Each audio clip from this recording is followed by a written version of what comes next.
My project is called Burnout from Sparks to Ashes. So as our workforce evolves and our workplace continues to become more and more malleable, we are in need of innovating the systems that support the diverse, creative individuals that comprise it. Burnout pervades the workforce. It is defined as a total and complete exhaustion accompanied by stress, lack of focus, and detachment from relationships, and was reclassified last year by the World Health Organization as a syndrome. But over time, it has developed with such intensity that it is more than that.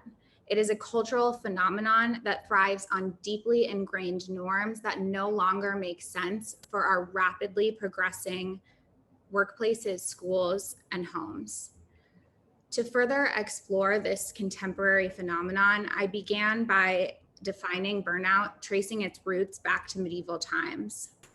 I explored the gendered element of burnout to understand how labor is distributed between men and women worldwide, and how men and women are held to different standards for living, working, caring, and looking.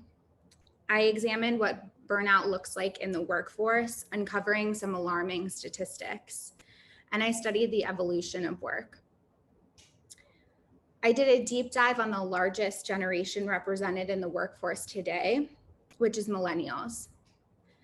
I explored how they were raised and educated, as well as the strains on their finances compared with other generations due to a lack of inherited wealth, accumulation of student debt, and the impact of economic recessions. I also looked into the projected demographics and trends for the future of work. To gain inspiration from analogous areas, I read about Japan's culture of overwork and looked into musical expression, positive humor, and play. But desk research can really only do so much. In order to truly understand the complexities of the human experience of burnout, I spoke with many different people. When I showed this slide to a classmate a few days ago, he noted how happy many of these people look. And I think he was hinting at maybe that I should, choose some clips from my observations where people look a little more stressed out. But I think that these gifts speak to the power of qualitative research to challenge our quantitative research. That these people, most of whom have experienced burnout to different extents, smile through it, at least once they've reached the other side. They're carrying on. Here's a glimpse into what I've learned from them.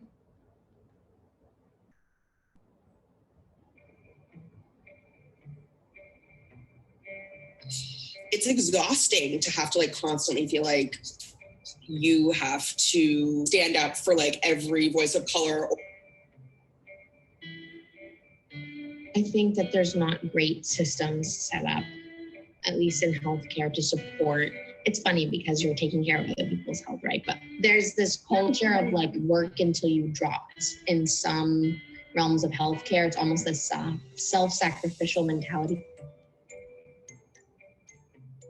We did a round table talk about how important work-life balance is. And I couldn't go because I was working. And it was just the irony of that never wore off on me. It was oh, why didn't you come to the event? Because you gave me work to do, you piece of shit. You did this. I had some actually ugly experiences, not because I wanted to be oh, I'm gonna push myself to the brink, because I actually felt like I needed to finish. If that meant staying up for 2 days without sleeping to the point where I would hallucinate or have ludicrous panic attacks, then I would do it. You have to find out what your want is versus your need is in your life. That's where the imbalance is. People are chasing after a happiness. You need to keep food on the table. You need to keep money in your pocket. This is the system of things that we are living in. The silver lining in all of this is it pushed me so much to the edge that I was ultimately able to cut off the umbilical cord and say, this makes me so unhappy that I'm never going to do it again.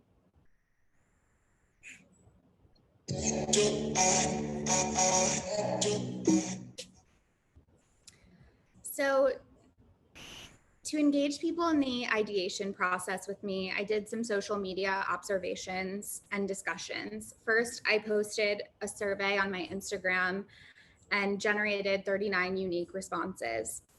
Then I posted in various Facebook groups, which generated nearly 100 responses. I had several conversations with experts as well and invited some of them into the process by showing them video clips from my observations. And lastly, I created 2 personas with corresponding journey maps developed from my research and conducted an asynchronous workshop to generate ideas. I engaged these areas of expertise. Some are more obvious, like workplace culture and purpose consulting, others a little less so, like comedy improv and music therapy. My ideation sessions generated around 90 ideas, some of which you can see here. Everything as crazy as a 24/7 hotline monitored by Morgan Freeman to a burnout spa. I sorted these into main areas of opportunity that emerged, which were workplace culture, facilitating conversations, space and place design, and personalized behavior tracking tools. These areas of opportunity directly correlate to the 3 core values of the concept that I will explain to you now. And these values are all centered around the mission of supporting a bootstrapped and burnt out workforce. The 3 core values begin with empowering individuals with choices and tools. This is derived from the key insight from my observations that individuals are not getting the support that they need at work or at home. Next, to embolden playing and practicing and trying to destigmatize failure. This was inspired particularly by a conversation I had with a workplace culture expert who pointed out, when do we ever get the chance to just go down a rabbit hole at work and try new things without the pressure of a deadline or the thought of failure? And finally, to create warm, welcoming, and safe space. What I'm creating here is an inherently value-centric concept. And as I walk you through each function, you will see that each function is directly correlated to at least one of the values. So we'll begin again with the individual because it's so important to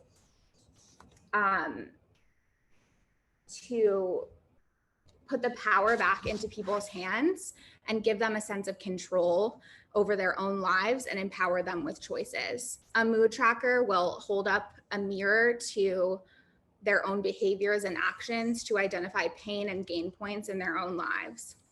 Next, toolkits will allow individuals and organizations will provide them with a number of resources to alleviate and potentially prevent burnout. Workshops would be custom tailored programs for organizations that would include things like facilitated conversations, compassion training, brainstorming sessions, and value co-creation sessions. Finally, to create a non-workspace dedicated to finding balance and peace of mind, providing people with a place outside of work and home to take a beat, gain some new coping mechanisms, vent if they need to, and have permission to take care of themselves. Here you can see all of the functions together, which again all surround around the mission of supporting a bootstrapped and burnt out workforce with those 3 core values in mind. Now, the title of my project has been From Sparks to Ashes from the very beginning, but as we learned in the observation video, together we can make sparks rise from the ashes, which is why I've decided to call my concept Sparks from Ashes. Here are 2 potential use cases. Meet Joe. He's overwhelmed with work and doesn't have the help he needs at home or the office. A friend told him about Sparks from Ashes, So he decides to try the mood tracker for himself. He starts logging how he's feeling and what triggers different thoughts. Before long, he has a sense of what's contributing to his overall exhaustion and stress, so he can make micro changes to improve his daily life and sense of balance. Teams and businesses can also benefit from Sparks from Ashes.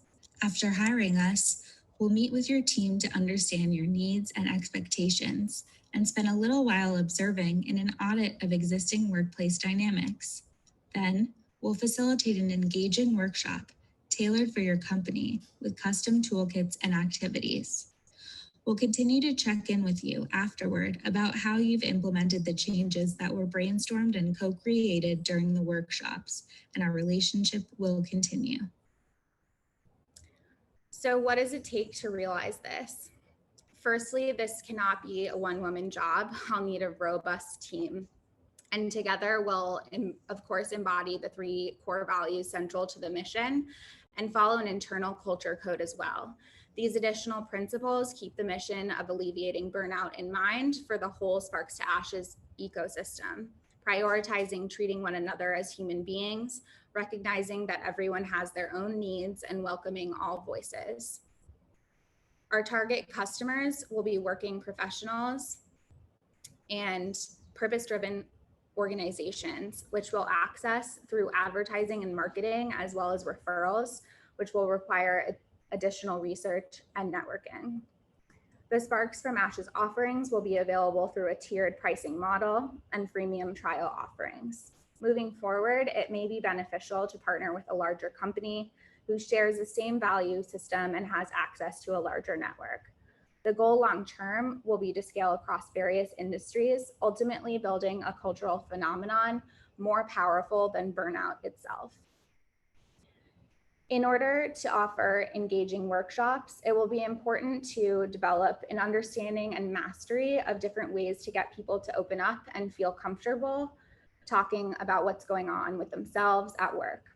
We can test this in cross-industry co-creation sessions with experts who are already familiar with getting people to open up, like ombudsmen, counselors, and HR professionals. It will be important also to convey to company leadership the importance of alleviating burnout. To test this, we can use cultural probes anonymously collected from employees to show to leadership what is going on in their own organization, almost like Undercover Boss Design Research Edition. For this, I'll tap into my existing network of working professionals, some of which I've already engaged throughout this process, and also recruit more. To test the mood tracker, it will be important to understand how people will interact with tools like this and what kind of tool they'll prefer. We can use an A/B testing model, again, with working professionals. Here's what a tentative plan can look like. It would begin by designing 2 different versions of the mood tracker, one analog on paper and one digital, utilizing a journaling app or messaging service. Then we'll recruit our users and they'll start testing for us. Afterwards, we will connect with them about the experience to learn about what they liked and disliked and what they were surprised by to determine common trends. Finally, we will alter the prototype or prototypes based on the feedback and continue the process. So I wanted to leave you with a fiery message of hope from author Glennon Doyle, which says, "The fire that burned me up for the first half of my life is the exact same fire I'm using now to light up the world." So let's make sparks fly, everyone. This has been Sparks from Ashes. Thank you so much.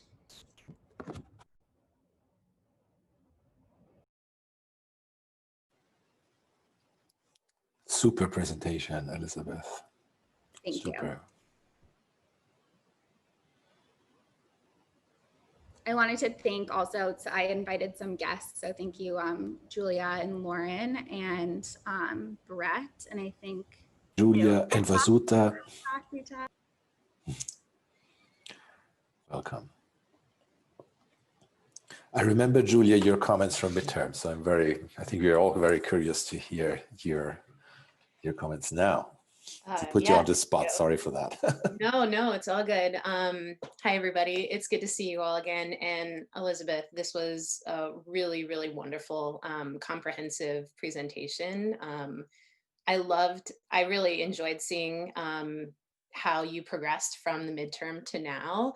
I think starting out by sort of acknowledging the complexity of burnout is really, really important, and sort of hitting it with a multi-pronged approach, because everyone, while burnout, is pretty pervasive, it hits us all differently. So I think the mood tracker is really interesting because we need a tool to sort of gain self-awareness. I mean, there are so many times where we feel burnout, but we don't even stop to think why, other than I have so much work going on. Well, what is it about the work that's really affecting us? So I think that, and I really like the embolden, create, empower framework that you created, and then setting up different steps along the way, and that it seems like you are moving from self-awareness to team and organizational awareness, and then almost like building a societal awareness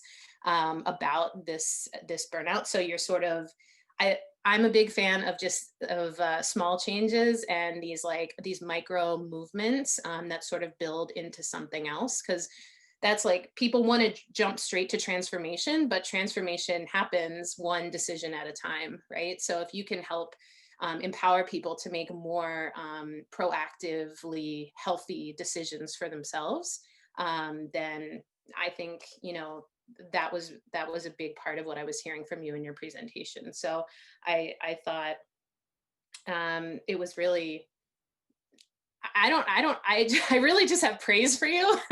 I think that you took so much information. I mean, in our conversations, we were like diving into capitalism and how it's the root of all this, and so when you start with something so big, to distill it into a business model and something that feels really approachable, I think is definitely commendable. I would love to talk with you more about this and seeing if perhaps Happy Strategy could be a partner for you, and how we can move forward, because this is very similar to a model that we're sort of rolling into as well. So with that being said, I'll leave it open for everybody else, but great job. I know I can only imagine how much work and effort this took, and I think you did a really great job distilling and creating something very, very practical and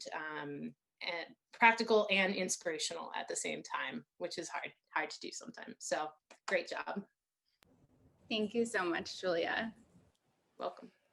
And next semester is coming up, Julia, so we're here again. Can't wait.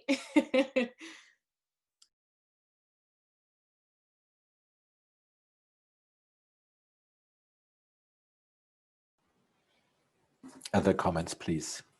Lovely audience, take your time, share your thoughts. Yes, Brett, please. Hi again. It's really a pleasure to see the project develop. And I'm just sitting here thinking, trying to place myself back into those moments, maybe in my own life. And one thing that I was wondering about is friendship. And it feels to me that mentoring and connections with other people, either who have been through it, maybe who have just been through it, is maybe a possible way of giving more help. And so I just wondered if you thought about that, or if you would think about that, or if it's in your plan and I missed it, but kind of building networks, and just practices of self-care. I feel like it's in there. I just wonder, maybe it's more to be fleshed out, but those are just two thoughts I had as I was thinking back to my own life when I might have been feeling I was in a state of burnout different times. It happens more than once too, I think. It can happen at different times for different reasons. So that's all I wanted to share. And I know we have a limited time, so I don't want to talk too much. But. Yeah, no, I think it's really good points overall. And I think speaking to the networks and connection point, it was very interesting. Yesterday, actually, a podcast came out from HBR, Christina Maslach, who is one of the foremost scholars in burnout, who created like this very big, important framework in assessing burnout, was speaking to the power of connection in this, and in feeling and not feeling alone in your burnout, and in knowing that you are not the only one experiencing this. And I think exactly that, and like in activating kind of like these support networks is a really important thing. And it's, the question is like, how do we do that, and how do we get people to you know, to do that when they don't necessarily have that already? Because people who have it already are more likely, and people who are naturally, you know, likely to open up will already do, you know, they'll do that. So how do we get people to who don't open up, who aren't necessarily, you know, likely to be, you know, extroverted, how do we get them to do that? So that's something that I think I really need to test, and I'm definitely looking for any input anyone has.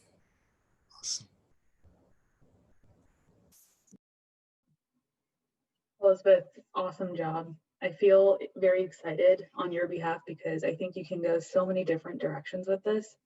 I was actually talking to a colleague yesterday who was, or not colleague, sorry, I overheard some presentation, I can't remember where, but they were talking about how like Gen Z kids are just like so purpose driven that they're like picking and choosing opportunities in which millennials or like Gen Y, X like didn't have that perspective. And I'm so curious how, like, as the data comes in from some of these other generations and how they approach work-life balance, like in the future too, it's such a cool thing to tie back in. And then the whole cultural aspect, like tying it back to economies, like our new economy stuff that we did about what is it inherently like a system driven thing that causes people to feel burnout so much more. Just, yeah, like so many things, so many different ways you can go. But amazing job. Thank you.